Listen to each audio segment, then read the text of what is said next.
और अग्निवीर पर विपक्ष के सियासी एजेंडे को मोदी सरकार ने फेल कर दिया है। अग्निवीर योजना को लेकर विपक्ष जो नीति बना रहा था कि कैसे सरकार को घेरा जाए, अब वो नीति फेल होती हुई नजर आ रही है, क्योंकि मोदी सरकार ने दो टूक ये जवाब दे दिया है कि अग्निवीरों के सरकार हित में है। रिपोर्ट आपको दिखाते हैं।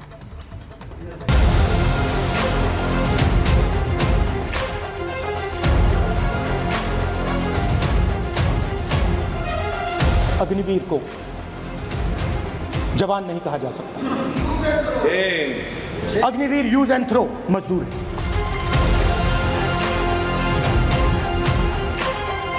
अग्निपथ योजना से देश की ताकत बढ़ेगी और देश का सामर्थ्यवान युवा भी मातृभूमि की सेवा के लिए आगे आएगा। क्या कांग्रेस के लिए सियासी एजेंडा देश से बड़ा हो गया है? ये सवाल इसलिए अहम है क्योंकि कांग्रेस पार्टी और उसके नेता राहुल गांधी को देश की सुरक्षा से कहीं ज्यादा अपनी सियासत की चिंता सता रही है और इसीलिए प्रधानमंत्री मोदी को घेरने के चक्कर में राहुल गांधी और उनके नेता अग्निवीरों को ढाल बनाकर आरोपों का जाल गढ़ते रही हैं, जिसे बीजेपी देश की सुरक्षा के लिए खिलवाड़ बता रही है। कारगिल विजय दिवस के अवसर पर लद्दाख के द्रास से पीएम मोदी ने विरोधियों को दो टूक जवाब देकर ये बता दिया है कि अग्निवीर देश की आन बान और शान है। अग्निपथ योजना से देश की ताकत बढ़ेगी और देश का सामर्थ्यवान युवा भी मातृभूमि की सेवा के लिए आगे आएगा। प्राइवेट सेक्टर और पैरामिलिट्री फोर्सेस में भी अग्निवीरों को प्राथमिकता देने की घोषणाएं की है। राहुल गांधी इकलौते नेता नहीं हैं जिन्होंने अपने सियासी फायदे के लिए अग्निवीरों का अपमान किया। पीएम मोदी को घेरने की कोशिश में तमाम विपक्षी दल अग्निवीरों के कंधे पर बंदूक रखकर इन्हीं का अपमान करते रहे। ये उन नेताओं को जवाब है जो अग्निवीरों की जाबाजी और देशभक्ति पर सवाल उठाने की कोशिश करते रहे हैं। राष्ट्रीय सुरक्षा से जुड़े इतने संवेदनशील विषय को कुछ लोगों ने राजनीति का विषय बना दिया है। कुछ लोग सेना के इस रिफॉर्म पर भी अपने व्यक्तिगत स्वार्थ में झूठ की राजनीति कर रहे हैं। ये वही लोग हैं जिन्होंने सेनाओं में हजारों करोड़ के घोटाले करके हमारी सेनाओं को कमजोर किया। अग्निवीरों पर विपक्ष के उठाए तमाम सवालों के बीच केंद्र और बीजेपी शासित राज्यों ने अग्निवीरों को लेकर अपना इरादा साफ कर दिया है। हरियाणा सरकार के बाद यूपी की योगी सरकार और उत्तराखंड की धामी सरकार ने भी अग्निवीरों के लिए बड़ा फैसला ले लिया है। सीएम योगी ने भी साफ साफ ऐलान किया है कि उत्तर प्रदेश पुलिस और पीएसी में अग्निवीरों को प्राथमिकता दी जाएगी, जबकि उत्तराखंड की धामी सरकार अग्निवीरों को आरक्षण देने के लिए कानून लाने की बात कह रही है। अग्निवीर में जहां युवा भर्ती हो रहे हैं, एक ट्रेंड युवा, और जब ये अपनी सेवा के बाद वापस आएंगे तो हम उत्तर प्रदेश पुलिस सेवा में पीएसी में इन नौजवानों को प्राथमिकता के आधार पर समायोजन की एक सुविधा देंगे, वेटेज देंगे। उनके लिए एक निश्चित आरक्षण की सुविधा हम अपनी सेना, अपनी पुलिस में उपलब्ध करवाएंगे। जो हमारे अग्निवीर हैं वो जब भी अपनी अग्निवीर का समय पूरा करके आएंगे, उनको सरकारी सेवाओं में भी हम उसका भी प्रावधान कर रहे हैं कि उसमें भी हम आरक्षण की व्यवस्था करेंगे। कुल मिलाकर मतलब साफ है, विपक्ष जहां अग्निवीर योजना को लेकर सड़क से लेकर संसद तक सवाल खड़े कर रही है, अपनी सियासत चमकाने के लिए अग्निवीरों को ढाल बना रही है, वहीं केंद्र की मोदी सरकार के हाल के फैसलों से अग्निवीरों को लेकर अपनी नीयत साफ कर दी है। यानी मोदी सरकार का एक ही मकसद है और वो है ज्यादा से ज्यादा युवाओं को अग्निवीर योजना से जोड़ना। लेकिन विपक्षी नेताओं को इससे कोई लेना देना नहीं, उन्हें तो सिर्फ अपनी सियासत की फिक्र है। देश की जनता ने ऑलरेडी बता दिया कि अग्निपथ स्कीम क्या है और किस तरह से उनकी 60 से ज़्यादा सीटें घटी, 400 पार की बात करते थे अभी भी अगर प्रधानमंत्री करेक्टिव मेजर्स लेने को तैयार नहीं है तो भगवान मालिक है उनका। अग्निवीर एक तरफ फ्लॉप योजना तो है ही विद ड्यू रेस्पेक्ट, लेकिन युवाओं के साथ, उनके परिवार के साथ, उनके समाज के साथ बहुत बड़ी ज्यादती हुई है और दुनिया चाहती है और हमारे विपक्ष और इंडिया ब्लॉक की मान्यता है कि अग्निवीर को स्क्रैप करना होगा। मोदी विरोध में अंधे हो चुके विपक्षी नेता अपनी सियासत चमकाने के लिए बार बार अग्निवीर योजना पर सवाल खड़े कर रही है। सियासी मंशा को पूरा करने के लिए सेना के शौर्य पर सवाल उठा रही है, लेकिन देश की हिफाजत में तैनात अग्निवीरों को लेकर मोदी के योद्धाओं का स्टैंड बिल्कुल क्लियर है। कांग्रेस नेताओं ने अग्निवीरों पर भ्रम फैलाने की कोशिश की तो बीजेपी नेताओं ने विरोधियों के खिलाफ मोर्चा खोल दिया। आज हमारी फौज इतनी ताकतवर हुई, यशस्वी प्रधानमंत्री मोदी जी को उसका पूरा श्रेय जाता है। आज हमारी बिटिया भी फौज की तैयारी कर रही है, तो ऐसे कितने बच्चों का मनोबल ये विपक्ष तोड़ रहा है। प्रधानमंत्री मोदी जी सरकार जो भी कुछ करे सिर्फ विरोध करना है, विरोध ही इनका लक्ष्य है, विरोध के लिए ये लोग अपोजिशन में आए। ठीक ही कहा प्रधानमंत्री ने, सेना इनके लिए सैल्यूट लेने का केवल एक था। सेना को जब से इन्होंने गालियां ही दी है सेना के शौर्य को। अग्निवीर एक ऐसी योजना है जो देश के युवाओं को एक नए एम्प्लॉयमेंट और नई भारत की ओर ले जाएगा। कुल मिलाकर आत्मनिर्भर और मजबूत भारत की दिशा में अग्निवीर योजना मील का पत्थर साबित हो रहा है, क्योंकि देश सेवा की भावना रखने वाले युवाओं को फौज में शामिल होने का मौका मिल रहा है। तीनों सेनाओं में युवाओं की भागीदारी बढ़ रही है और भारत की सैन्य ताकत और जोश में और इजाफा हो रहा है। Bureau report, Republic Bharat. और रिपब्लिक भारत पर वक्त एक छोटे से ब्रेक का। ब्रेक के बाद नीति पर खंड खंड इंडी गठबंधन में विपक्षी नेताओं ने बनाई दूरी। विपक्ष शासित राज्यों के कई नेता शामिल नहीं होंगे। पंजाब, कर्नाटक, तमिलनाडु, तेलंगाना के सीएम शामिल नहीं होंगे। हिमाचल के मुख्यमंत्री सुखविंदर सुक्खू ने भी बैठक का किया बहिष्कार। नीति आयोग की बैठक को लेकर इंडी गठबंधन में दरार। बंगाल की सीएम ममता बनर्जी और झारखंड के सीएम हेमंत सोरेन बैठक में शामिल होंगे।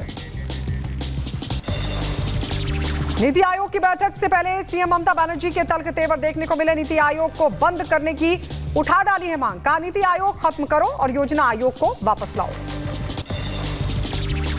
नीति आयोग की बैठक से पहले दिल्ली पहुंचे गुजरात के मुख्यमंत्री भूपेंद्र पटेल और महाराष्ट्र के सीएम एकनाथ शिंदे। सुबह 11 बजे नीति आयोग की बैठक।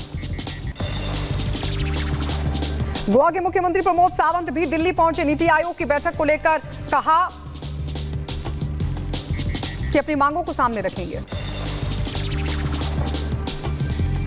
उधर बीजेपी शासित राज्यों के मुख्यमंत्रियों की आज बड़ी बैठक होने वाली है। बीजेपी की बड़ी बैठक जिसमें बीजेपी शासित राज्यों के मुख्यमंत्री शामिल होंगे। बैठक में उप मुख्यमंत्री भी रहेंगे मौजूद। यूपी बीजेपी अध्यक्ष भूपेंद्र चौधरी का बड़ा बयान। कहा मुख्यमंत्री बदलने की चर्चा गलत। उपचुनाव की तैयारियों पर फोकस। आज मुख्यमंत्रियों की बैठक में भूपेंद्र चौधरी भी होंगे शामिल। ड्रग माफिया पाब्लो एस्कोबार से तुलना करने पर जगन मोहन रेड्डी ने चंद्रबाबू नायडू पर किया पलटवार। कहा क्या एस्कोबार चंद्रबाबू नायडू का दोस्त था, इसलिए वो उसका नाम अच्छी तरह से जानते हैं। दिल्ली में जलभराव को लेकर बीजेपी नेता वीरेंद्र सचदेवा ने अरविंद केजरीवाल सरकार को घेरा। कहा नालों की सफाई के नाम पर अरविंद केजरीवाल सरकार ने किया भ्रष्टाचार। यह भ्रष्टाचार और दिल्ली को नाश करने वाली सरकार। झारखंड सरकार में मंत्री इरफान अंसारी का दावा। कहा झारखंड में एक भी बांग्लादेशी घुसपैठ नहीं। बीजेपी नेता शशि भूषण ने किया पलटवार। कहा इरफान के आगे पीछे रहने वाले लोग बांग्लादेशी घुसपैठी है। सीएम अरविंद केजरीवाल के परिवार से मिलने पहुंची ममता बनर्जी। माता पिता का पैर छूकर लिया आशीर्वाद। आप सांसद राघव चड्ढा का बयान। कहा अरविंद केजरीवाल की सेहत को लेकर ममता बनर्जी चिंतित थी। राजस्थान विधानसभा में बहस के दौरान बोलते हुए कांग्रेस के विधायक शांति धारीवाल ने सदन में सभापति को दी धमकी और कहा कोटा में रहना है कि नहीं। कर्नाटक की कांग्रेस सरकार ने बदला रामनगर जिले का नाम। सिद्धरमैया कैबिनेट से रामनगर का नाम बदलकर बेंगलुरु दक्षिण किया। बीजेपी का हमला। कहा कांग्रेस और राहुल को राम नाम से दिक्कत है। कर्नाटक में रामनगर जिले का नाम बदलने पर प्रहलाद जोशी ने जताया विरोध। कहा कांग्रेस पार्टी और कांग्रेस की सरकार राम विरोधी है, उन्हें राम और राम मंदिर से एलर्जी। अरविंद केजरीवाल की सेहत को लेकर बीजेपी सांसद मनोज तिवारी ने कसा तंज और कहा कि आम आदमी पार्टी के लोग ही तो नहीं अरविंद केजरीवाल को मारने की कर रहे कोशिश, या फिर अरविंद केजरीवाल विक्टिम कार्ड खेल रहे हैं। यूपी की सियासी हलचल के बीच बीजेपी विधायक फतेह बहादुर सिंह ने सीएम योगी आदित्यनाथ को बताया अपना नेता। योगी में पहले भी विश्वास था, आज भी है भरोसा, वही हमारे नेता, ये कहा। बिहार विधान परिषद से आरजेडी एमएलसी सुनील सिंह बर्खास्त। नीतीश की मिमिक्री करने पर की गई विधान परिषद की सदस्यता को लेकर यह कार्रवाई। एथिक्स कमेटी की रिपोर्ट के आधार पर हुई यह कार्रवाई। कारगिल विजय दिवस पर प्रधानमंत्री ने शहीदों को दी श्रद्धांजलि। पाकिस्तान को सीधी चेतावनी दी और कहा कि आतंकवाद का फन कुचल देंगे हमारे जाबाज। अग्निवीरों की महिला टीम तैयार। कारगिल विजय दिवस पर 29 वायु महिला अग्निवीरों की ड्रिल टीम का उद्घाटन। दिल्ली के इंडिया गेट पर महिला अग्निवीरों ने दिखाए अपने कर्तव्य। यूपी, गुजरात समेत 5 राज्यों में अग्निवीरों के लिए आरक्षण। पुलिस और सशस्त्र बलों की भर्ती में मिलेगा मौका। उत्तर प्रदेश के सीएम योगी आदित्यनाथ ने कहा कि देश की सेवा करके लौटने वाले अग्निवीरों को यूपी पुलिस और पीएससी बल में वेटेज दिया जाएगा। वीर में जहां युवा भर्ती हो रहे हैं, एक ट्रेंड युवा, और जब ये अपनी सेवा के बाद वापस आएंगे तो हम उत्तर प्रदेश पुलिस सेवा में पीएससी में समायोजन की एक सुविधा देंगे, वेटेज देंगे। राजस्थान के सीएम भजन लाल शर्मा ने भी अग्निवीरों को सरकारी नौकरी में आरक्षण देने का किया ऐलान और कहा कि अग्निवीरों को पुलिस विभाग, जेल प्रहरी के रूप में और वन रक्षक के रूप में आरक्षण का प्रावधान। ओडिशा के सीएम मांझी ने अग्निवीरों के लिए किया आरक्षण का ऐलान। अग्निवीरों के लिए 10% आरक्षण की घोषणा की। कोरोना काल 200 करोड़ के घोटाले का कोरोना काल के दौरान ये घोटाला सामने आया। इस तरह का भंडाफोड़ हुआ है। पीडब्ल्यूडी के पूर्व एडीजी समेत 3 को अरेस्ट किया गया। पीडब्ल्यूडी अधिकारियों ने कोरोना काल के दौरान प्राइवेट फर्म को बिना काम किए और अधूरे काम के करोड़ों रुपए फर्जी बिल पास किए। राजस्थान के अजमेर में 3 पाकिस्तानी नागरिकों को मिली भारत की नागरिकता। सीए के तहत एडीएम सिटी में सौंपा सर्टिफिकेट। करीब 20 साल पहले भारत आए थे तीनों। राजौरी में एलओसी पर भारतीय सेना ने की फायरिंग, मार गिराया पाकिस्तानी ड्रोन। सेना ने ड्रोन से गिराए हथियार बरामद किए। एक पिस्टल और 2 मैगजीन और 30 से ज्यादा गोलियां भी की बरामद। सुप्रीम कोर्ट के आदेश के बाद एनटीए ने नीट यूजी की संशोधित रिजल्ट को किया जारी। 4 लाख से ज्यादा छात्रों की रैंक बदली। 61 टॉपर्स की लिस्ट में सिर्फ 17 छात्र ही आए टॉपर। मैदानी इलाकों में भी उफनती नदियां लगातार मचा रही तबाही। यूपी में शारदा नदी में समाये कई घर। गुजरात और महाराष्ट्र के कई शहर पानी में डूबे। कोल्हापुर में बाढ़ के बीच फंसे लोगों को एनडीआरएफ ने किया रेस्क्यू। हरिद्वार पर गंगा की तेज लहरों में बहे कांवड़िए। एसडीआरएफ के जवानों ने कड़ी मशक्कत के बाद सकुशल उनको बचा लिया। चमोली में लगातार हो रही बारिश से बद्रीनाथ में अलकनंदा नदी का जलस्तर बढ़ा। नदी किनारे रहने वाले लोगों को सुरक्षित स्थानों पर पहुंचाया जा रहा है। उत्तराखंड में बारिश का सितम। पुल बहने से मधमहेश्वर में फंसे यात्री हेलीकॉप्टर की मदद से 106 लोगों को रेस्क्यू किया गया। नेम प्लेट मामले में सुप्रीम कोर्ट ने अंतरिम रोक रखी बरकरार। कहा नाम लिखने के लिए नहीं कर सकते मजबूर, अपनी मर्जी से नाम लिखने पर रोक नहीं। उत्तराखंड मध्य प्रदेश सरकार से 1 हफ्ते में मांगा जवाब। मनीष सिसोदिया और के कविता की फिर बड़ी न्यायिक हिरासत। 31 जुलाई तक जेल में ही रहेंगे दोनों नेता। दिल्ली शराब घोटाले से जुड़े सीबीआई केस में कोर्ट ने बढ़ाई हिरासत।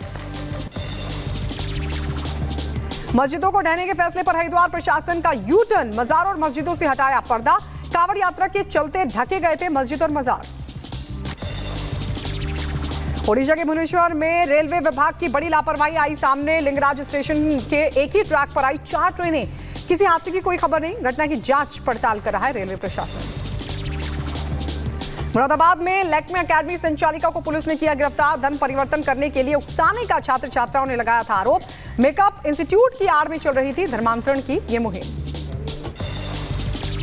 उत्तर प्रदेश के बहराइच में वन विभाग के पिंजरे में कैद हुआ तेंदुआ। कड़ी मशक्कत के बाद मिली राहत। ग्रामीणों ने ली राहत की सांस। गुजरात के अमरेली में हाईवे पर 8 शेरों का झुंड घूमता हुआ दिखाई दिया। बारिश के मौसम में शिकार की तलाश में हाईवे पर आया शेरों का झुंड। हाईवे से गुजर रहे लोगों ने बनाया वीडियो। उधर कानपुर में ई रिक्शा से हिट एंड रन का वीडियो आया सामने। ई रिक्शा चालक ने महिला को टक्कर मारते हुए वहां से फरार हो गया। हादसे में महिला की हुई मौत। मध्य प्रदेश के शाहजहांपुर में दर्दनाक हादसा